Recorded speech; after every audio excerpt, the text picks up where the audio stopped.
Hola Hugo, bienvenido a este capítulo del podcast ¿Qué hacemos con Dani? El factor humano dentro de la experiencia del cliente. Muchas gracias por estar aquí con nosotros, Hugo. Hola, Jorge, no, gracias a ti por la invitación y bueno, muy contento de poder hablar pues de la experiencia del cliente y de temas de innovación, que es lo que más me apasiona. Sí, justamente eso, cuando estuve revisando su perfil antes de lanzarle la invitación a que viniera, dice, bueno, Hugo, que es director de innovación y desarrollo de Autogermano, dice, ¿será que Hugo encaja en este podcast? Y yo me dije a mí mismo, algo me dijo, que yo creo en las voces esas que le hablan uno aquí al oído, sí, Hugo le encaja, entonces por eso lo busqué.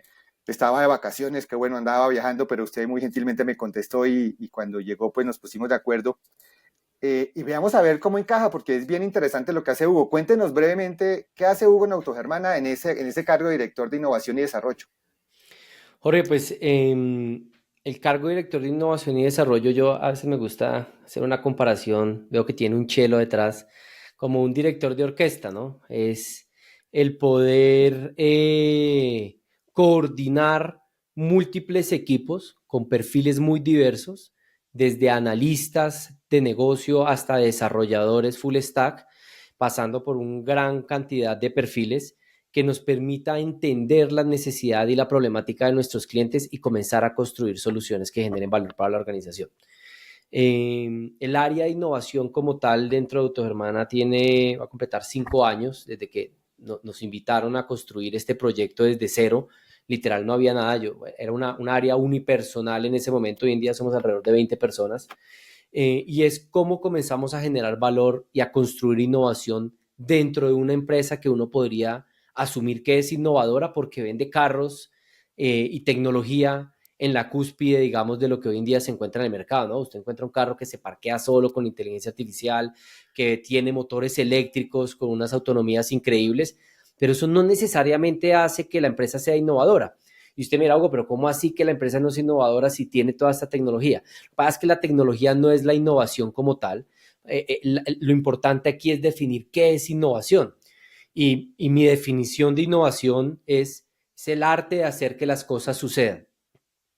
Porque cuando usted hace que las cosas sucedan, cuando usted hace que se ejecuten las ideas, pues se comienza a generar valor. O bien sea porque definitivamente la embarramos y aprendimos, pero ese aprendizaje se puede capitalizar en un crecimiento y en valor para la organización, o porque encontramos algo que genera mucho valor dentro de la organización y para nuestros clientes y podemos comenzar a profundizar. Y a partir de ahí diseñamos un sistema que permite identificar esas oportunidades en todas las áreas de la organización y transformarlas en proyectos que al final podamos ejecutar y comenzar a generar valor para la organización en todos los frentes. Venta, postventa, servicio al cliente, talento humano, logística, legal. Todas las áreas de una organización de una u otra forma tienen una necesidad y a partir de ahí nosotros los acompañamos en ese proceso de transformación digital, entendiendo de que la innovación no es tecnología, pero la tecnología sí es un gran apalancador de eficiencias y de innovación y no lo podemos desconocer hoy en día No, en el no, mundo en me el que queda muy vivimos. claro y yo creo que los que están escuchando también me queda muy claro esa responsabilidad que tiene, porque más que un cargo es una responsabilidad grande. Pero usted dice, bueno, identificamos necesidades en el cliente, pues ya sea interno o externo seguramente, pero esas necesidades las se identifican ustedes o son las mismas áreas que identifican esas necesidades. Acá mi pregunta, porque obviamente usted dice, tenemos productos innovadores, además de las marcas que pues son top de gama, donde tenemos unos clientes, eso lo digo yo, no lo ha dicho usted, pero tenemos unos clientes que justamente exigen ciertas calidades, exigen ciertas prestaciones de los productos, pero también exigen de atención y de servicio alto, o sea, esperan lo mejor, justamente van allá a comprar lo mejor.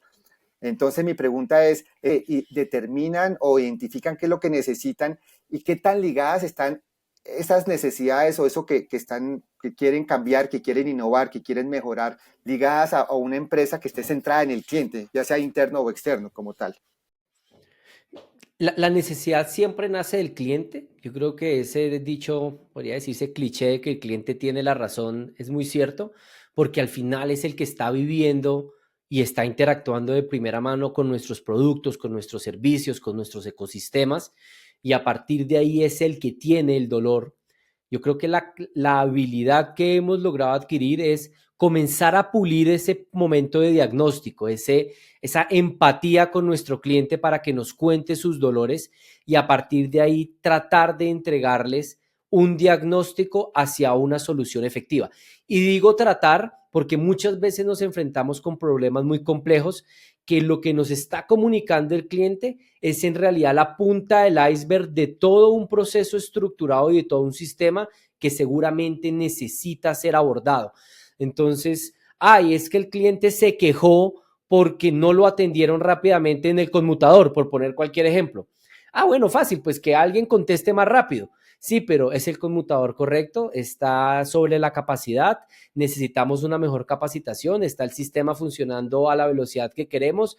¿Es un tema humano o es un tema de máquina o es un tema de sistema? ¿Tenemos el internet correcto para recibir el volumen de llamadas? Entonces se comienza a abrir todo un iceberg de posibilidades en donde muchas veces ese dolor de cabeza o esa enfermedad que está sintiendo, ese síntoma que está sintiendo mi cliente, en realidad es el ápice de todo un gran problema estructural que requiere mucha humildad como compañía de reconocerlo y mucha capacidad de acción para abordarlo, porque casi nunca un problema organizacional se resuelve en una sola área. Ese pensamiento de silo nos lleva a creer que con que yo mueva una tuerquita ya solucioné el problema, y no es verdad. De pronto usted tiene que hacer todo un ajuste en todo su sistema, en todo su motor, en la cultura de las personas que están interactuando para poder resolverlo. Entonces los problemas sí son muy del cliente, pero lo que hemos tratado de hacer es comenzar a enseñarle a ese cliente a cómo puede darnos más información para enamorarnos del problema y no de la solución. Sobre todo me pasa con los clientes internos y es que ellos llegan con el problema, pero prácticamente ya llegan con la solución debajo del brazo. Y ahí es en donde hay cierta fricción de, venga, espere, está buena su solución, pero más bien explíqueme el problema. Y yo siempre le digo a mi equipo, pensemos como decía Henry Ford, si yo le preguntara a mi cliente qué es lo que necesita, me hubiera dicho caballos más rápidos, nunca me hubiera dicho un carro. Y a partir de ahí es porque, ¿cuál es la verdadera necesidad del cliente? ¿Tener caballos más rápidos o desplazarse mucho más rápido? Y ese desplazamiento puede ser a caballo, a carro o en cohete. Y a partir de ahí es la capacidad de un equipo de innovación de guiar a esos clientes hacia la solución más eficiente para poder capitalizar las ventajas que estamos viendo en ese momento del mercado. Me decía como tal, yo retomo ese ejemplo que me decía de Henry Ford, dice, deme la solución. Y entonces las personas hubieran dicho, deme caballos más rápidos, pues para llegar más rápido, y no deme un carro, porque pues obviamente un automóvil no sabía que era eso, y alguien tiene que inventárselo como tal en ese proceso de innovación. Pero también me dice usted, el cliente viene con la necesidad y usualmente casi siempre viene con la misma solución que no necesariamente es la solución que es, porque obviamente piensa en sus hilos, eso me encantó ese ejemplo, eh, y no en los hilos, pues mucho, no en las otras áreas, porque no puede funcionar como hilos, sino como toda una organización. Pero también me gustó ese ejemplo desde el punto de vista que es que también empodera a ese cliente interno a decir, yo tengo un dolor, yo tengo una necesidad, yo tengo una problemática, y venga y se la presento y a ver cómo hacemos. Y otra cosa que quiero retomar de lo que me decía del instrumento de cello, y es que no tiene que responderme, pero me imagino que usted entró como solista, pero ya tiene una orquesta. Y usted me decía, como ya tiene una orquesta, dice que las cosas funcionan, porque si entró como solista, ¿sí? Y ahora tiene una orquesta para que haga todo esto. Y usted me decía antes yo hago que el arte, es el arte de hacer que las cosas funcionen, porque al final usted lo miden por resultados, y obviamente pues tiene que haber una inversión y un retorno a lo que está haciendo, porque pues no puede ser así, pues compremos los millonadas y millonadas, porque obviamente el negocio no se vuelve rentable.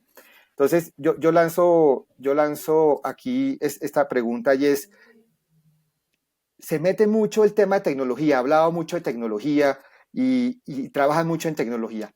Y en esto, en experiencia del cliente, que es uno de los grandes, digamos, válvulas que están explotando o que generan pánico, es qué tanto la tecnología va a reemplazar al ser humano, va a reemplazar a esa experiencia humana, a ese factor humano, la va a cambiar totalmente. ¿Cómo la ve usted y cómo se debería trabajar eso al respecto? Jorge, yo creo que la realidad laboral y empresarial va a cambiar sustancialmente y está cambiando radicalmente en este momento a través de la tecnología, especialmente lo que tiene que ver con inteligencia artificial. Estamos viviendo una nueva revolución industrial sin lugar a duda, y así como en su momento el vapor cambió las dinámicas, así como la electrónica cambió las dinámicas, así como el Wi-Fi y todo comenzó a cambiar las dinámicas empresariales, definitivamente la inteligencia artificial va a cambiar la forma como trabajamos. Y tomando y retomando mi ejemplo de Henry Ford, eh, hay un ejemplo que nos trae y nos refleja lo que estamos viviendo. La industria automotriz, cuando fue diseñada por Henry Ford y la producción masiva, recibió millones de ataques. No, pero mire toda la gente que se va a quedar sin trabajo. ¿Quién le va a dar comida a los caballos? Ahora, ¿qué vamos a hacer con los herreros? ¿Y qué va a pasar con el de las sillas? ¿No? Y es que se van a acabar millones de empleos, porque ahora, ¿cómo vamos a cambiar los caballos por carros? Sí, se acabaron los herreros seguramente en esa escala que se necesitaba en ese momento, pero surgió una nueva dinámica económica en donde surgieron miles y miles y miles de empleos nuevos durante la época, surgimiento de ingenierías y de oportunidades para comenzar a desarrollarse que antes no existían si no hubiera desarrollado esta tecnología y este modelo de trabajo Henry en su momento. Y yo siento que eso está pasando con la inteligencia artificial, en donde cada vez más el proceso operativo se va a traspasar a la máquina y el proceso racional va a quedar en el ser humano. Y no se nos debe olvidar nunca que las máquinas no pueden sentir como nosotros. Lo que pasa es que si yo no tengo la disciplina de aprender una nueva herramienta, si yo no tengo esa voluntad de experimentar, de conocer, de entender qué es esta vaina de ChatGPT, qué es inteligencia artificial generativa, cómo así que ahora yo puedo editar videos, puedo generar textos, puedo suplir 10, 15 labores operativas con una sola máquina. Si usted no entiende eso, se está quedando relegado. Usted está siendo el herrero de la época. Y aquí el mensaje es pilas. ¿Usted quiere ser el herrero o usted quiere aprender cómo comenzar a utilizar estas nuevas tecnologías? La dinámica empresarial va a cambiar sustancialmente y eso va a depender mucho de la forma como utilicemos la tecnología. Yo creo que la tecnología se puede humanizar dejando al humano que genere valor en donde debe generar valor y dejando a la máquina que genere valor en donde debe generar valor. Dicho esto, también hay un proceso muy agresivo de transformación en donde muy seguramente vamos a tener afectaciones en muchos empleos, pero es parte de cómo comenzamos a transformar lo que hacemos para que la tecnología no se convierta en un rival, sino se convierta en un facilitador. Y le voy a poner un ejemplo. Una máquina tiene hoy en día la A ver, capacidad por de favor. poder detectar el cáncer a través de lectura de imágenes diagnósticas con una eficiencia de alrededor del 87 al 90%. Un médico entrenado en esa materia tiene una eficiencia de alrededor del 91-92% leyendo esas imágenes diagnósticas. Pero si a usted a un médico entrenado le entrega una herramienta con inteligencia artificial para leer las imágenes diagnósticas, la eficiencia sube al 99,3%. Entonces, ¿debería el médico preocuparse porque el robot le va a quitar el trabajo para consultar imágenes diagnósticas del cáncer?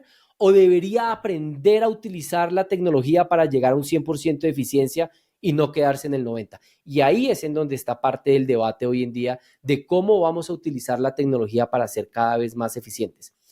Obviamente, la tecnología está avanzando mucho más rápido que las legislaciones y yo sí creo que va a ser necesario legislar ciertos límites porque también es cierto que la tecnología nos puede reemplazar completamente y una persona que quiera hacer una película sin contratar actores, sin contratar traductores, sin tomar una sola foto, eventualmente lo va a poder hacer, pero habrá que poder diferenciar qué es un producto hecho por humanos, qué es un producto hecho por inteligencia artificial y eventualmente deberá tener un valor diferencial en lo que se percibe dentro del consumidor y dentro del cliente. Es un debate bastante amplio, pero yo creo que como sociedad habrá que darlo y habrá que comenzar a definir límites de qué sí va a ser tolerable y de qué no, también para comenzar a proteger esa transición de las personas al uso de estas nuevas tecnologías.